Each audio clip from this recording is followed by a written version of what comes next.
Bonjour à tous, ravi de vous retrouver pour les news moto du samedi. Les amis, j'ai enfin eu des nouvelles de ma moto. Alors ça aura pris un temps fou, mais donc elle devrait être remise en état d'ici la fin du mois. Enfin, s'ils reçoivent toutes les pièces. La suite au prochain numéro. Hein. Au programme, aujourd'hui, l'arrivée probable d'une nouvelle V85 chez Moto Guzzi, du rétrofit de BMW et la sale astuce trouvée par certains pour ne pas payer de PV. Mais on démarre avec Triumph, si vous le voulez bien. Triumph qui vient de présenter donc la mise à jour de certaines de ses 900. Les deux Modern Classics, pour être précis. À savoir donc les Scramblers et les Street Twin. Et déjà, gros changement, fini les Street Twin. Merci de bien vouloir maintenant les appeler Speed Twin 900. L'idée étant bien sûr, vous l'aurez compris, de donner un petit peu plus de cohérence à la gamme Modern Classics qui comporte, comme chacun le sait déjà, une Speed Twin 1200. En revanche, ça a déjà évolué en fait l'année dernière avec le passage à la norme Euro 5. Donc, rien du côté technique pour 2023. Côté Scrambler, donc 900, il faudra se contenter de la disponibilité de deux nouveaux coloris. Si vous n'êtes pas fan donc du noir, qui reste, vous pourrez opter pour une version rouge et noire, ou alors vous orienter vers un kaki mat de toute beauté. Quant à la Speed Twin 900 donc, alors en plus du noir classique et du gris mat qu'on connaît déjà, elle sera proposée cette année en Matte Silver Ice, qu'on connaît déjà, non mais cette fois agrémenté de déco jaune et argent en plus dessus. Côté tarif compté, 9 745 € pour la Speed Twin 900 et 11 295 € pour le Scrambler. À suivre, on va parler rétrofit, donc les amis, alors peut-être en avez-vous déjà entendu parler pour les voitures anciennes, mais probablement pas encore pour la moto. En bref, le rétrofit, qu'est-ce que c'est? Bah ça consiste à remplacer le moteur thermique d'une moto par un moteur électrique. Et là, c'est le drame. Et oui, les amis, on en est là. Pour continuer à rouler avec un modèle dont ils sont fous amoureux, certains n'hésitent pas à le modifier à ce point-là. Et c'est ce que j'ai découvert grâce donc au repère des motards, entre autres. Regardez-moi cette beauté. Oh, une bonne vieille BM, une petite R bien à l'ancienne, là, à qui donc LM Création se propose d'arracher le cœur pour le remplacer par un moteur électrique de 15 chevaux, magnifique. La bonne nouvelle, c'est que la batterie donc prend place dans le réservoir et qu'elle ne pèse que 24 kg, soit à peine plus que les 22 litres d'essence habituels. En revanche, alors côté autonomie, bon, je vous cache pas que ça baisse un peu. Hein, on parle de 80 km à 50 km/h. Mais pas de panique, on pourra opter pour un chargeur rapide, les amis. Et hop, avec ça, pour faire le plein, ça prendra que 2 heures. Hein, juste de quoi compter les 9 450 € qui sont réclamés pour la conversion de votre ancienne en moto du turfu. Voilà, ouais, bah, ça se voit pas là, mais je pleure en fait. Et vous allez voir que vous pourriez aussi avoir envie de pleurer si vous étiez victime de ceux qui sont donc prêts à tout pour échapper aux amendes et autres sanctions lorsqu'ils commettent des infractions routières. C'est encore le repère des motards, tiens, qui me l'a appris en relayant cet article du journal du dimanche.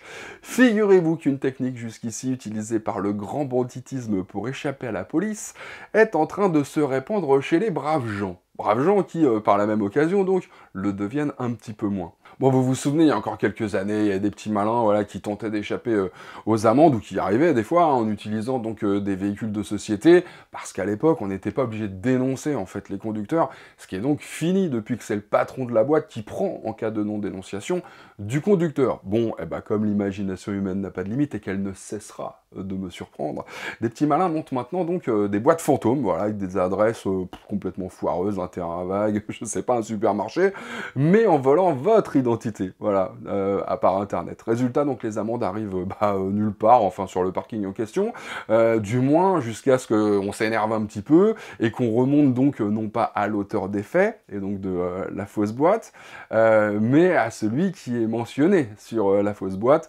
c'est-à-dire peut-être vous. Et là, bingo, parce que si c'est votre identité donc a été utilisée par le malfaisant, et qu'il a monté 50, 100, 1000, je sais pas, 10 000 fausses sociétés avec votre identité, eh ben vous avez peut-être 50, 100, 1000, 10 000, donc, voitures ou motos qui circulent avec votre nom écrit dessus en cas d'infraction.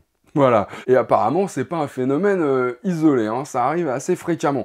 Espérons donc maintenant que la presse s'en ait fait l'écho, les procédures donc, qui permettent de créer ces fausses boîtes avec de fausses identités usurpées directement sur internet vont être modifiées pour que ça n'arrive plus. Parce qu'autant vous dire que pour vous défendre quand vous avez reçu des centaines de milliers d'euros d'amende dans votre boîte aux lettres, Là, c'est un poil plus compliqué que pour monter la boîte. Et on termine donc avec une note plus positive. Le site Bennett a repéré un élément très intéressant concernant Moto Guzzi. Vous vous souvenez de la rumeur en début d'année de l'arrivée d'une petite V85 baptisée V850X? En fait, alors on s'est vite rendu compte que c'était pas un trail comme le V85, mais plutôt une sorte de roadster qui reprenait les codes de la V100 Mandello, qu'on attend encore un petit peu, hein, et équipé donc du bloc des V7 actuel, c'est-à-dire donc des V85 dégonflés. Bon, en gros, hein, pour résumer, Moto Guzzi était censé lancer des V7 avec un look un peu moins classique que les V7 qu'on connaît. Voilà, bon. Chose qui avait été dévoilée donc par le site Motorcycle, qui était tombé un peu par hasard sur une page sur le site internet de Moto Guzzi, avec le logo V850X et surtout quelques explications donc sur la moto, mais ça restait assez vague.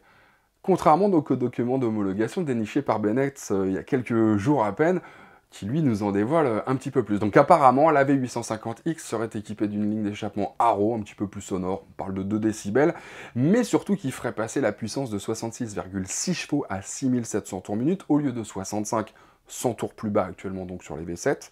Il y aurait aussi donc une version pour les permis A2 bien sûr qui serait confirmée, comme son poids de 213 kg en ordre de marche, soit 5 à 10 kg de moins que la V7, les V7 actuels. En revanche, et c'est probablement de là, en fait, que venait la rumeur d'origine, à savoir donc voir débarquer une petite V85 TT, elle serait équipée de jantes à rayons et de pneus Anaki de Michelin, à ne pas confondre avec les Karukat de Metzeler. Donc, on serait donc bien quand même sur une moto capable de sortir un peu des sentiers battus. Et sur ce, les amis, aloha. Ah, t'as raison, c'est marrant cette manie de mettre des K partout quand on veut faire tout terrain. Bah, Karukat, Anaki, Kajar, Koleos, il y a aussi Kamik, Kodiak, Karok. Alors là, attention, hein, là il y a double combo parce qu'il y a du K, mais il y a aussi du Q. Comme dans Qashqai, Q5, Q7. Ah, c'est un petit peu plus à l'ancienne, mais pour évoquer les chemins de traverse, apparemment, ça reste quand même une valeur sûre le Q.